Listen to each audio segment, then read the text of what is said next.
ಹೊಸ ಬಜೆಟ್ ನಲ್ಲಿ 12 ಲಕ್ಷ ವರ್ಷಕ್ಕೆ ಆದಾಯ ಇರುವವರಿಗೆ 0% ಟ್ಯಾಕ್ಸ್ ಅಂತ ನಿರ್ಮಲಾ ಸೀತಾರಾಮನ್ ಇವತ್ತು ಬಜೆಟ್ ಮಂಡನೆಯಲ್ಲಿ ಹೇಳಿದ್ದಾರೆ.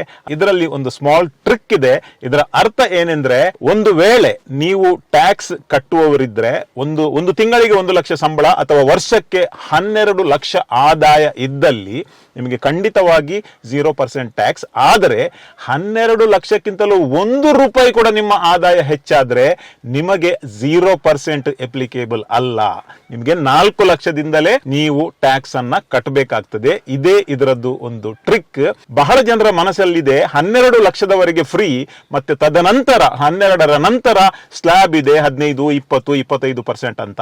ಹಾಗಲ್ಲ. ಈ ಒಂದು ಸ್ಲ್ಯಾಬ್ ನ ಲಿಸ್ಟ್ ನೋಡಿ. ಈ ಸ್ಲ್ಯಾಬ್ ಲಿಸ್ಟ್ ನ ಪ್ರಕಾರ 0 ದಿಂದ 4 ಲಕ್ಷದವರೆಗೆ 0%, ಅದು ಖಂಡಿತ 0% ಟ್ಯಾಕ್ಸ್.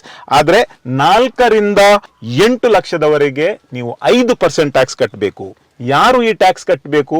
ಯಾರ ಆದಾಯ 12 ಲಕ್ಷದಿಂದ ಮೇಲೆ ಇದೆ ಅವರು ಮಾತ್ರ. ನಿಮಗೆ 12 ಲಕ್ಷ ಅಥವಾ 12 ಲಕ್ಷದ ಒಳಗೆ ಮಾತ್ರ ನಿಮ್ಮದು ಆದಾಯ ಇದೆ ಆದ್ರೆ ನಿಮಗೆ 0%.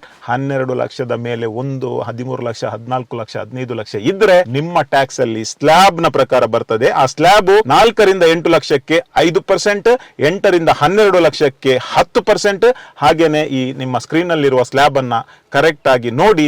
ಅಂದ್ರೆ 12 ಲಕ್ಷಕ್ಕಿಂತ ಮೇಲೆ ಇದ್ರೆ ನಿಮಗೆ ಮಿನಿಮಮ್ 60 ಅಥವಾ 80,000 ರೂಪೀಸ್ ಜಾಸ್ತಿ ಬರ್ತದೆ. ಇನ್ನೊಂದು ಟ್ರಿಕ್ ಏನೆಂದ್ರೆ, ಒಂದು ವೇಳೆ ನೀವು ಸ್ಯಾಲರಿ ಪಡೆಯುವವರಿದ್ರೆ ನಿಮಗೆ 75,000 ರೂಪೀಸ್ ಎಕ್ಸೆಂಪ್ಷನ್ ಇದೆ. ಸ್ಯಾಲರಿಡ್ 12,75,000ವರೆಗೆ ನಿಮಗೆ ಟ್ಯಾಕ್ಸ್ ಕಟ್ಟಲಿಕ್ಕೆ ಇಲ್ಲ.